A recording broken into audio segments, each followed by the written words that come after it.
ahí se fijan cuál es el sello del Imperio Bizantino. La corona, pero la corona tiene la cruz porque es un imperio en que la iglesia manda a la parte del Estado. El emperador y el papa son la misma cosa. En el año 395 después de Cristo, el emperador romano Arcadio, acuérdense que el imperio romano abarca el África, parte de Asia, toda Europa completita, pero entonces el emperador se dio cuenta que aquello había crecido tanto que dividió el imperio entre sus dos hijos. Honorio iba a ser emperador de Occidente con capital Roma, y Arcadio del Imperio de Oriente con capital Constantinopla, que antes se llamaba Bizancio. Constantinopla. Ahora, Constantinopla fue fundada por Alejandro Magno en el año 329. Entonces, si nos damos cuenta que desde el momento en que Constantinopla fue fundada por Alejandro y que se convierte en capital del Imperio de Oriente, solo han pasado como 70 años. Por lo tanto, es una ciudad nueva, preciosa, llena de edificios bellísimos y con todo lo más moderno y lujoso que se puedan imaginar. Entonces, en el año 380, el emperador Teodosio estableció el cristianismo como religión oficial del imperio. El imperio romano no era la religión oficial. Constantino lo que había hecho era decir que se pueden los cristianos hacer su culto y funcionar sin que los persigan. Es decir, le da autorización, pero no la convierte en religión oficial. En cambio, en el imperio oriental sí, es oficial.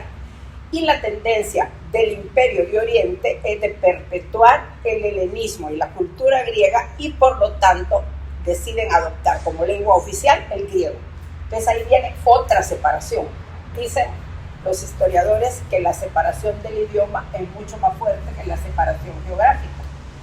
Entonces aquí vemos que hay dos capitales, pero ya este imperio se está desligando del imperio romano de Occidente y por eso adopta el griego, mientras el imperio de Occidente en Roma mantiene el latín como lengua oficial.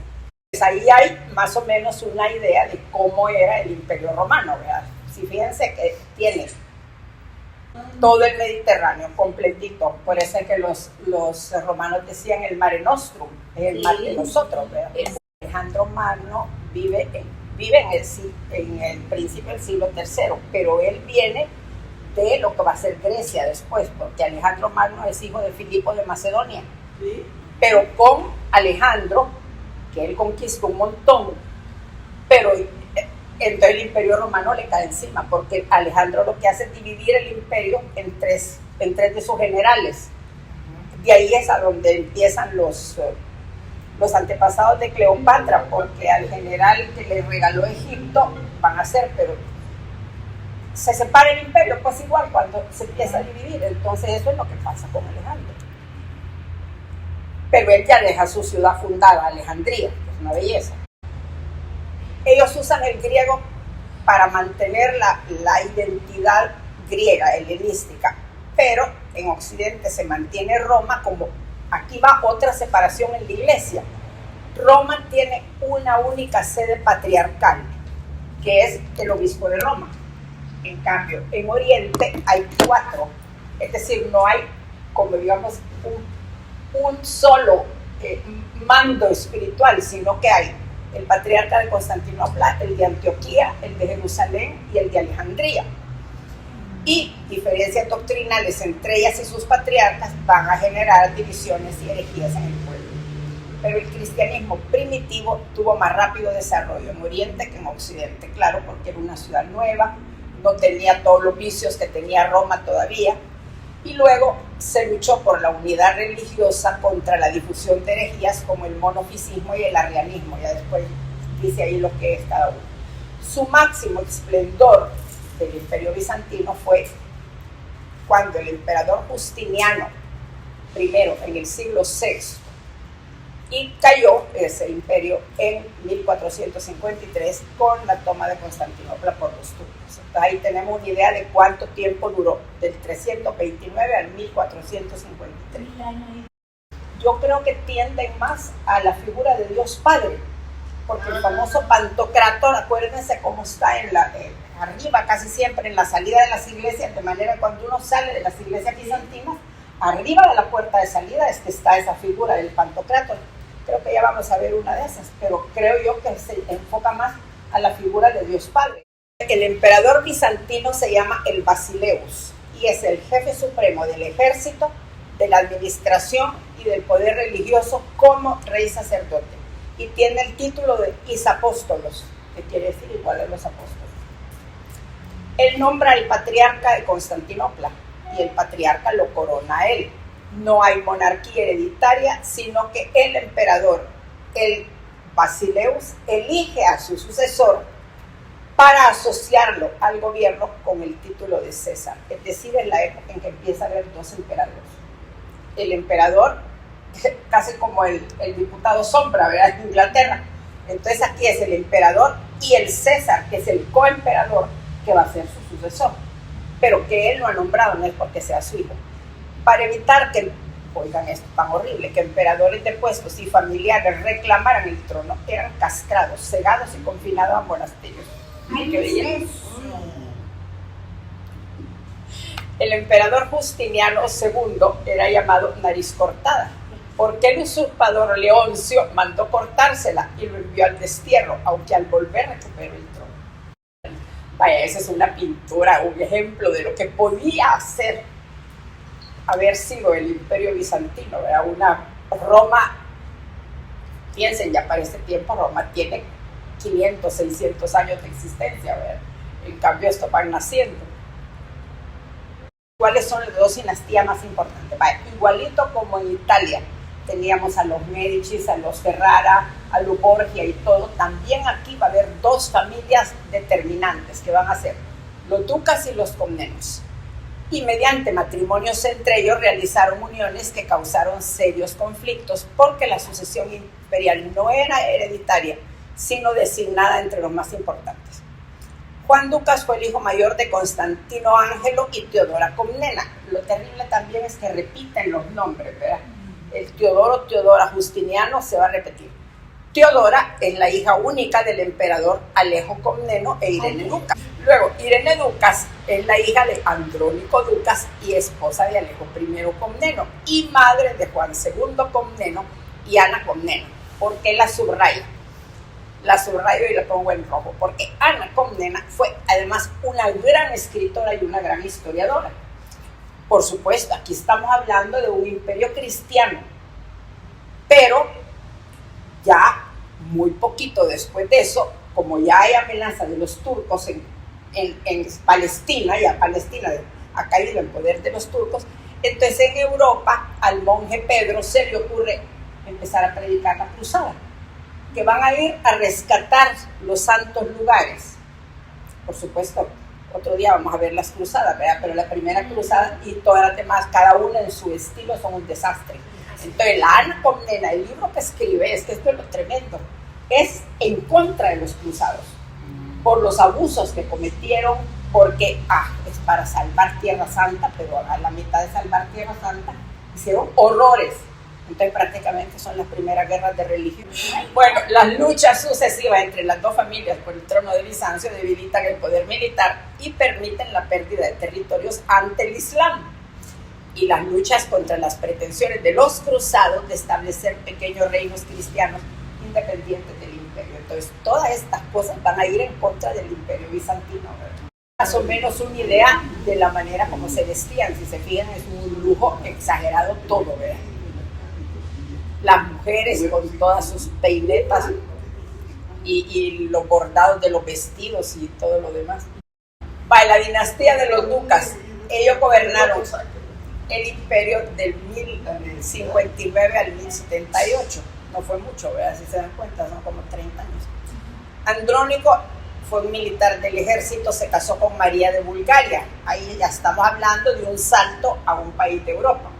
Sus hijos, Juan Ducas e Irene Ducas, fue la esposa del emperador Alejo I. Constantino se casó con Eudoxia, hija de Miguel Cerulario, patriarca de Constantinopla.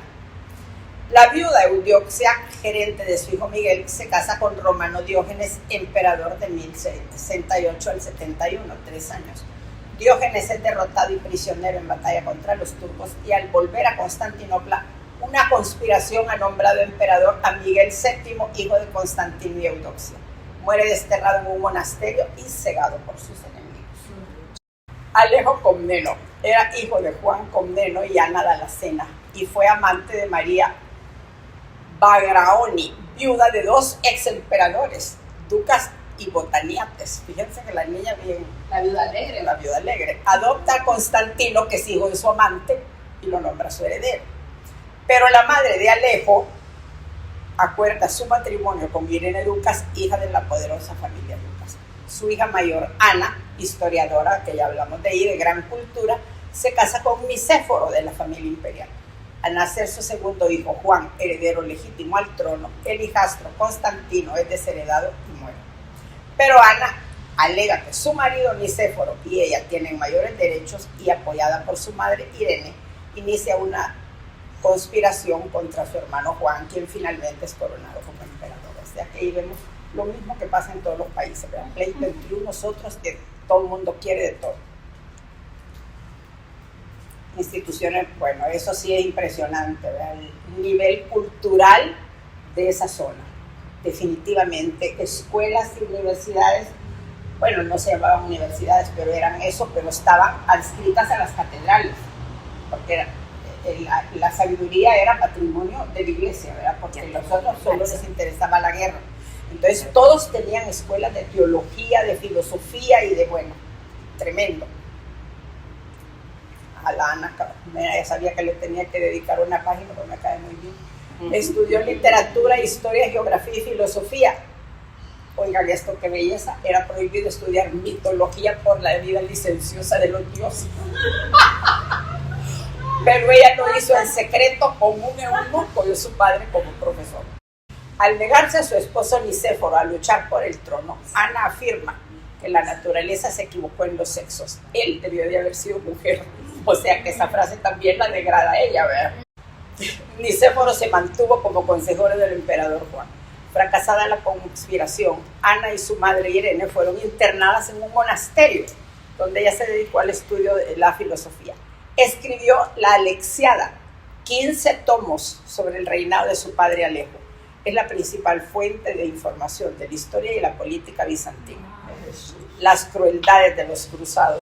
Lo importante de la historia de la Ana Comnena es que ella relata las crueldades de los cruzados y todo lo que hicieron que no tenían por qué. Aquí está una portada de la Alexiada de Ana Comnena, y ahí está la tremenda cara de la Ana. Alejo Comneno fue emperador de Constantinopla del 81 al 118, combatiendo a los turcos seleucidas, fíjense ya desde cuándo, y a los mercenarios anglosajones. Intentó renovar la relación con el Papa Gregorio, que había hecho extensiva a Alejo la excomunión impuesta a su predecesor, porque claro, con todos estos desórdenes, el Papa de Roma los excomulga. Ante la negativa del Papa, Alejo cerró las iglesias latinas en el imperio, porque había en el imperio iglesias que obedecían a Roma.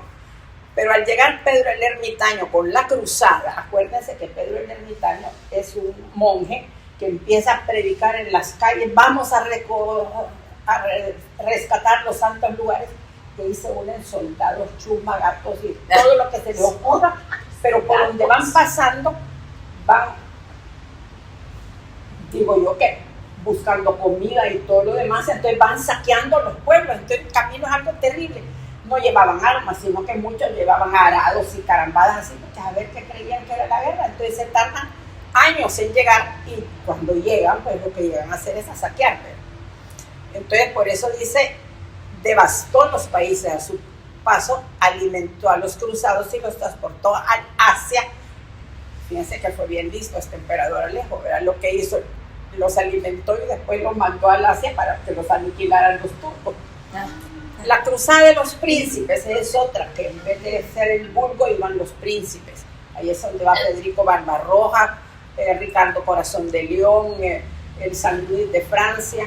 Ricardo Corazón de León, ¿cómo es? Claro, de Lionhearted. La cruzada de los príncipes inició la formación de estados latinos en Jerusalén. Aquí va. Los príncipes llegan, pero no se conforman con rescatar la Tierra Santa, sino que forman un estado. El primer rey de ahí, de Jerusalén, va a ser Godofredo de Bouillon, un belga. Pero, lógicamente, esos estados no progresan, porque no pueden. Federico Barbarroja, del Sacro Imperio Romano Germánico, fracasa al conquistar el Imperio Bizantino en la Tercera Cruzada. Se muere, pero como según la leyenda de los alemanes, él va a resucitar también, Federico Barbarroja.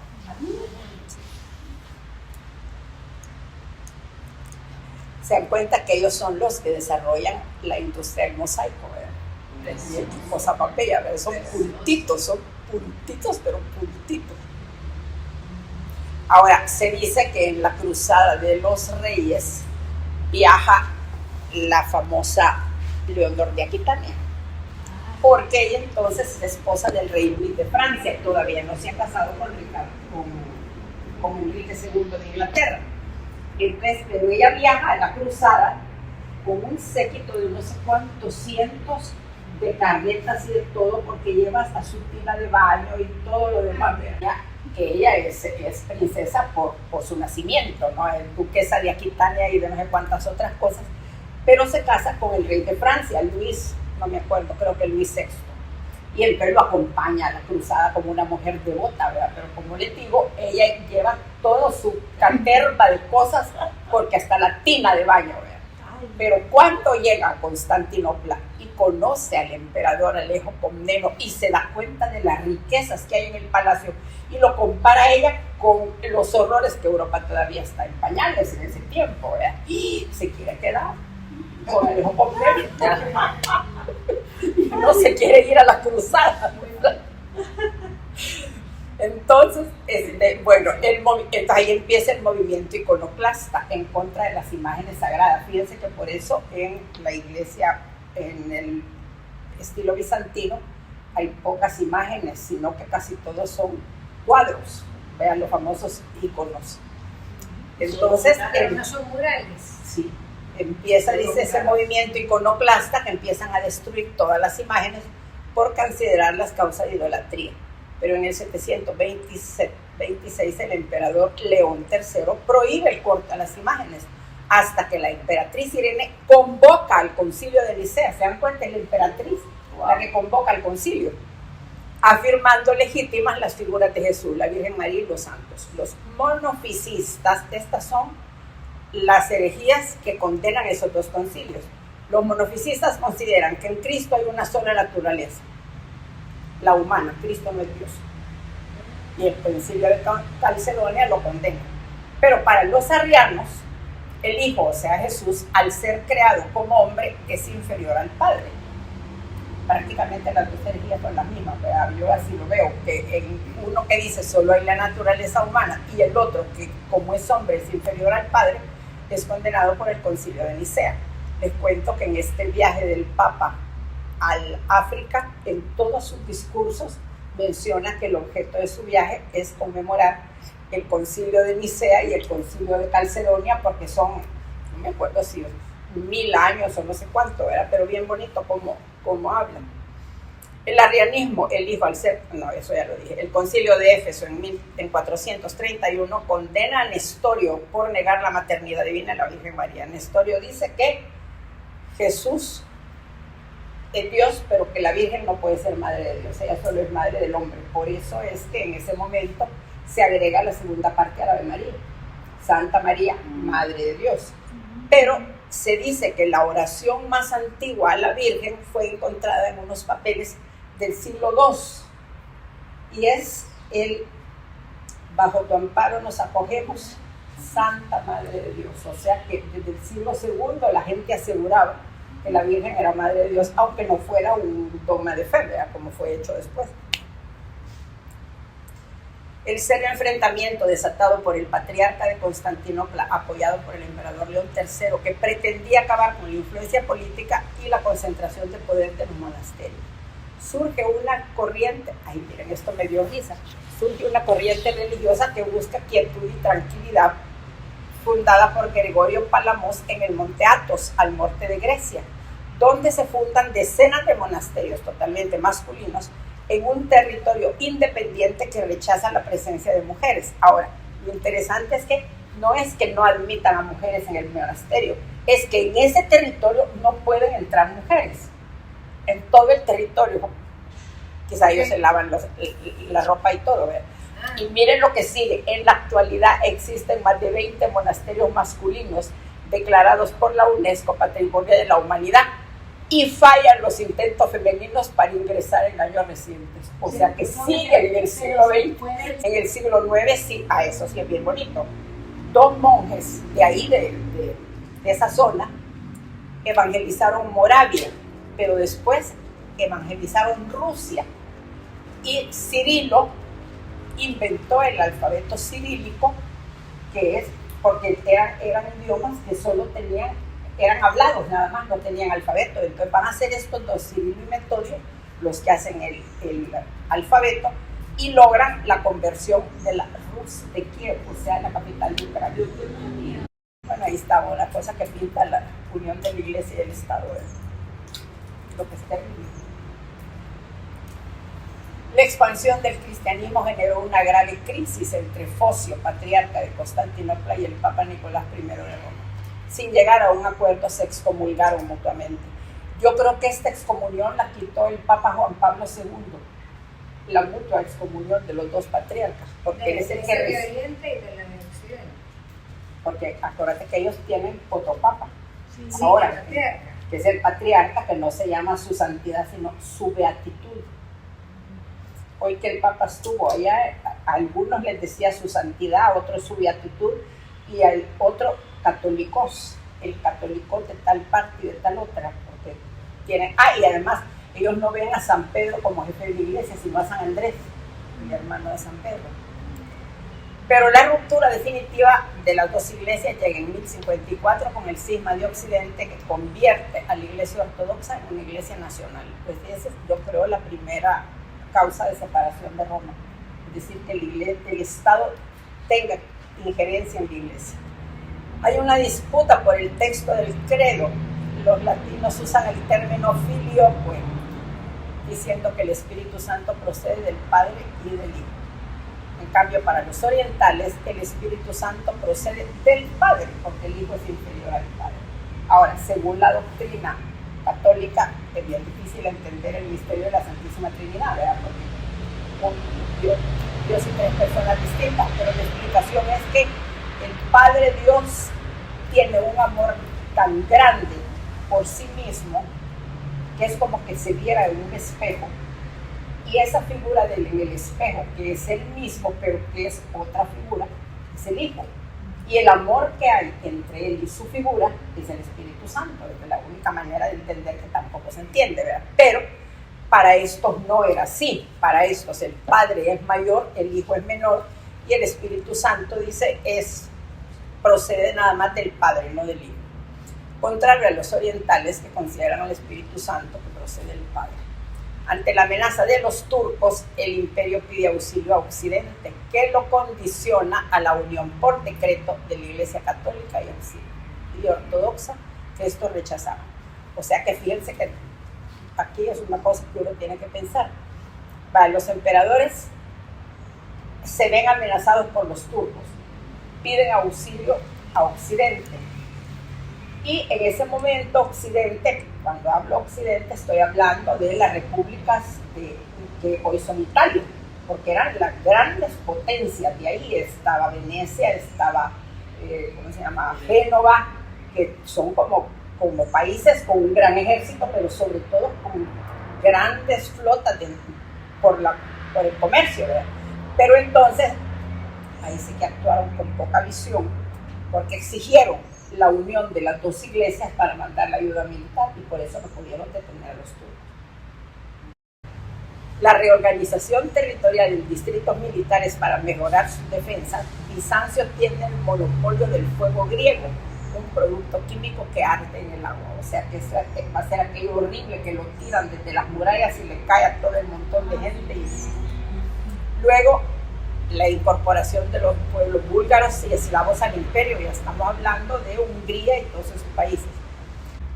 Cambian la economía comercial a la economía agraria por la pérdida de algunas provincias ante el Islam. dificultades comerciales en el Mediterráneo generan una nueva clase social que van a ser los comerciantes.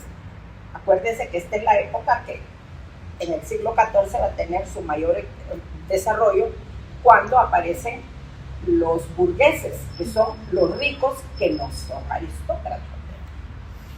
Entonces, el emperador Heraclio es atacado por Corroes II de Persia y es derrotado y pierde las provincias de Asia Menor. Se dice que el emperador Corroes de Persia quiso humillar a los cristianos y se llevó la parte más grande de la cruz de Jesucristo, de la cruz de Jesucristo, y la puso a la parte de su trono para poner encima los pies. Ay, Pero, lógicamente, después, cuando los persas son derrotados, es que regresa la cruz y entonces ya, pero ya está cortada, ¿verdad? Los árabes arrebatan Egipto, Siria y Palestina, fíjense, ya empiezan. Y los emperadores Comnenos ceden territorios a familiares y a sus partidarios aristocráticos. Constantinopla crece de manera espectacular en los siglos IV y V, mientras Roma declina a partir del siglo II. Alejandría y Antioquía alcanzan gran desarrollo. Crece la industria textil, miren esto me encanta. Se establecen talleres de seda estatales abastecidos desde Oriente que mantiene monopolio. Acuérdense, la seda viene de Oriente por los gusanos de seda, ¿verdad? Pero eso solo allá lo tienen. Sin embargo, un par de monjes pícaros y desconocidos llevaron capullos escondidos al emperador de Bizancio y empezaron a producir su propia seda, guardada celosamente en secreto. Durante 1000 años, el Imperio Bizantino fue un bastión del cristianismo que detuvo la amenaza musulmana que pretendía invadir Europa. La importante posición de Constantinopla controlaba el paso de Europa a Asia por el estrecho del Bósforo, el Mediterráneo y el mar Egeo, enlazando por el norte de Europa y Asia. O sea, fíjense que era tan importante por eso el Imperio Bizantino, porque era el que detenía a los turcos, que dice que Constantinopla había sido sitiada 13 veces y nunca habían podido entrar hasta que llegó este chico. Bueno, esa es una idea de cómo eran las murallas de Constantinopla. entonces Istambul es el mar. Istambul quiere decir ahí está el mar. Ahí está el mar. Las tres rutas comerciales principales. La ruta más corta atraviesa Persia, Asia Central por tierra. La más difícil evita Persia. Sale del Mar Negro a través de Crimea y hasta el Mar Caspio. La marítima, desde Egipto a través del Mar Rojo y el Océano Índico hasta Sri Lanka, que posibilita el comercio con la India. Ahora, fíjense qué importante era, por lo tanto, en la época de Cristóbal Colón, de querer buscar una ruta para no tener que atravesar por todas esas rutas por tierra, ¿verdad? Ahora, de plano, es un hecho que cuando Cristóbal Colón llegó a donde llegó, ya la idea que la tierra era redonda estaba bien generalizada. No es que él es el que llegó a decir que era redonda, no. En el siglo XIII, cuando Dante escribe la Divina Comedia, él cuenta que Virgilio entra por Italia, digamos, va recorriendo hasta abajo y sale, dice, por el infierno, a donde está Judas Iscariote, pero sale a otro hemisferio, porque las constelaciones son distintas a las del hemisferio. O sea, que eso solo puede darse en una tierra redonda, ¿verdad? Pero ya desde este tiempo ya empezaba la gente con esa idea de encontrar una ruta por el comercio. Bizancio entonces establece alianzas y concesiones comerciales con la República de Venecia y su flota. Estas concesiones lograrán la decadencia comercial del imperio. La moneda, el sólido bizantino, tiene gran prestigio en el comercio. Los diferentes emperadores construyeron sólidas murallas que hicieron a Constantinopla inexpugnable al resistir los ataques de los turcos y los cruzados por más de 1000 años. Ahora, la descripción de las murallas es tremenda, porque son 3 órdenes de murallas y entre ellas hay unos fosos que tienen no sé cuántos metros para abajo, pues. La arquitectura bizantina es de herencia romana y paleocristiana. Esta comprende el periodo más antiguo desarrollado en el Imperio Romano entre los siglos XIII y para actos de culto en la iglesia de Santa Sabina en Roma. En el siglo VI, reinando Justiniano, inicia la bóveda con cúpula en la iglesia de los Santos Apóstoles, la Hagia Sofia. Fíjense desde qué época viene la Santa Sofía. San Vital en Rávena y el patio del Palacio de Topkapi y la Catedral de San Marcos en Venecia. Los mosaicos, dice, de herencia helénica son trozos de piedra o de vidrio y cubrían murallas e iglesias con escenas religiosas y la vida de los emperadores. El papel del Imperio Bizantino como cabeza de la Iglesia Ortodoxa Oriental fue reclamado por los grandes duques de Moscú como la Tercera Roma, tras la caída de Constantinopla en 1453. Todos soñaban con revivir el Imperio Romano. Catalina la Grande era su sueño. Los turcos otomanos tomaron la ciudad, destruyendo sus murallas con cañones el 29 de mayo de 1453. El día que me voy a poner de luto, porque cada vez que pienso qué cosa tan horrible. Mira, ahí están los mosaicos bizantinos. Fíjense qué diferencia hay entre el mosaico de la cara de la Virgen, que parece que fue una cosa plana, ¿verdad? Las murallas de Constantino.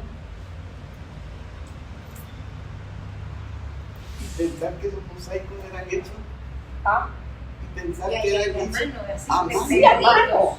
Yo lo que quiero con esto es que veamos que en medio de todos esos pleitos entre la iglesia, entre el Estado, entre no sé qué, hay una corriente de pensamiento tremenda que es desarrollada por los padres de la iglesia, porque son los únicos. Entonces, la Iglesia Católica tiene esta suerte de que sus fuentes son esta gente tan brillante que dedicó toda su vida solo a estudiar las Sagradas Escrituras y la filosofía griega. Entonces así se pueden unir las dos cosas. Dice, los padres de la Iglesia Oriental son eclesiásticos de la antigüedad cristiana considerados testigos de la fe que estudian y explican las Sagradas Escrituras. Reúnen características.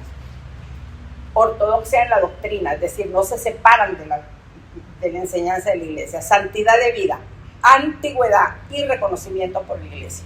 Mantienen una íntima conexión con la Sagrada Escritura y son la base de la tradición viva de la Iglesia inspirados por el Espíritu Santo. Sus escritos constituyen una firme defensa de la fe contra las herejías de los primeros siglos. Entonces, estos son los padres de la Iglesia Oriental. San Atanasio de Alejandría, San Basilio de Cesarea, San Gregorio Nacianceno y San Juan Crisóstomo, que estos hombres no solo eran estudiosos, sino que eran unos grandes polémicos. San Juan Crisóstomo dice que quiere decir pico de oro, porque tenía una capacidad de convencimiento cuando hablaba increíble, ¿verdad? Era realmente brillante, fuera de serie. Vaya, solo imagínate el que tradujo la Biblia de todos los idiomas al latín. San Atanasio, mira, ahí nació en Alejandría, que era la sede de grandes intelectuales del paganismo, del judaísmo helénico, del cristianismo, alrededor de la célebre biblioteca de Alejandría, que acuérdense que le pegaron fuego a la biblioteca de Alejandría. Sí, como no, cuando ve la toma de Alejandría. Diácono y secretario del obispo de Alejandría, a quien acompañó al concilio de Nicea, que condenó el arrianismo. Atanasio escribió confirmando la consustancialidad padre-hijo, es decir, padre e hijo son lo mismo. Nombrado obispo de Alejandría por su fidelidad a las definiciones del concilio, fue condenado, depuesto y desterrado en 5 ocasiones, porque como los emperadores muchas veces no estaban de acuerdo, váyase. Otras tantas fue reintegrado a su sede, continuando con sus escritos en defensa de la fe. Fue el biógrafo de San Antonio Abad, que fue uno de los primeros anacoretas, no les he visto eso. San Basilio fue obispo de Cesarea. Ay, eso es impresionante porque su abuela fue Santa Macrina, su madre Emelia y su hermana, y sus hermanos San Gregorio de Nisa y San Pedro de Cesarea. Defendió el dogma y las definiciones, estableció reglas para regular la vida monástica. Intentó equilibrar sus convicciones teológicas con sus conexiones políticas en el Imperio Bizantino. Prodigó especial a los pobres por lo que en la tradición griega representa a San Nicolás, que trae regalos a los niños. Y dice, un día como si despertara de un sueño profundo, volví mis ojos a la admirable luz del Evangelio y lloré por mi miserable vida, porque tuvo años primero en que no se había convertido, pero que después empezó, porque claro, como todos en su familia eran santos, yo creo que él era un poquito rebelde y dijo, yo no me voy por aquí, ¿verdad? Pero después se convenció que sí. Y estos eran Gregorio y Nona, que eran evangelizadores, estudió con San Basilio de Cesarea, y Juliano. Miren, les voy a hacer un día una presentación de Juliano el Apóstata, porque esa no la tengo todavía. Pero es impresionante este de Juliano, que llegó a ser emperador de Roma, pero que apostató del cristianismo, y es terrible su historia, tanto que negaba que Jesucristo fuera Dios, pero cuando pierde la batalla contra los cristianos, entonces dice que sus últimas palabras fueron ver para arriba y decir, venciste, Galileo. ¿Por qué Galileo? Así se llama el libro, venciste, Galileo. Yo no he oído, pero ¿por qué Galileo? A Jesucristo. Galileo. Sí, a Jesucristo. Este fue ordenado presbítero. Su padre quiso su apoyo en la comunidad cristiana, pero él prefirió la vida monástica. Regresó a Nazaret para San Miguel. Contra su voluntad fue nombrado obispo de Constantinopla y luchar contra las herejías en escritos y discursos. San Basilio, San Gregorio y San Juan Crisóstomo son llamados padres capadocios porque nacieron todos en Capadocia, ¿verdad? O sea que era lugar de mucha gente inteligente. Juan Crisóstomo nació en Antioquía, de madre cristiana, y fue ermitaño hasta enfermar por las vigilias. Y ahí uno se dan cuenta qué horrible los ermitaños. Vivían en el desierto, en cuevas. Sí. Defendió el monaquismo activo y utilitario en contra. Pero fíjense que mete hay una discordia, porque dice que el monaquismo de vivir apartados ahí es una contemplación ociosa. Tiene que haber un monaquismo activo, es decir, que se preocupen de los pobres o de otra cosa. Fue obispo de Antioquía y patriarca de Constantinopla. Denunció públicas contra los abusos del emperador Arcadio y su esposa Eudoxia, y renunció a las recepciones suntuosas y criticó la vida del clero. Y ahora se dan cuenta que estamos en el año 300 y ya el clero es perverso en ese tiempo porque está unido con el gobierno.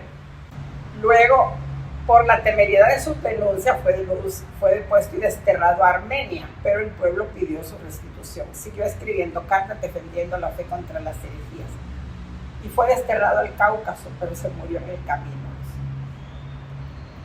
San Juan nació en Damasco, teólogo de la Iglesia de Oriente, defendió la veneración de las imágenes contra los iconoclastas. Definió las imágenes, esto me gustó mucho, fíjense, dice, la imagen es un libro para los que no leen, es una enseñanza a través de los ojos, es un catecismo para los no lectores.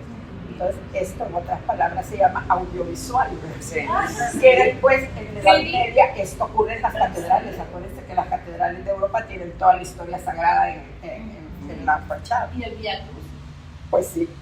En sus escritos, a mí esto me impresionó tremendo, preanuncia la metafísica de la existencia, que es la que va a desarrollar Santo Tomás de Aquino en el siglo XII.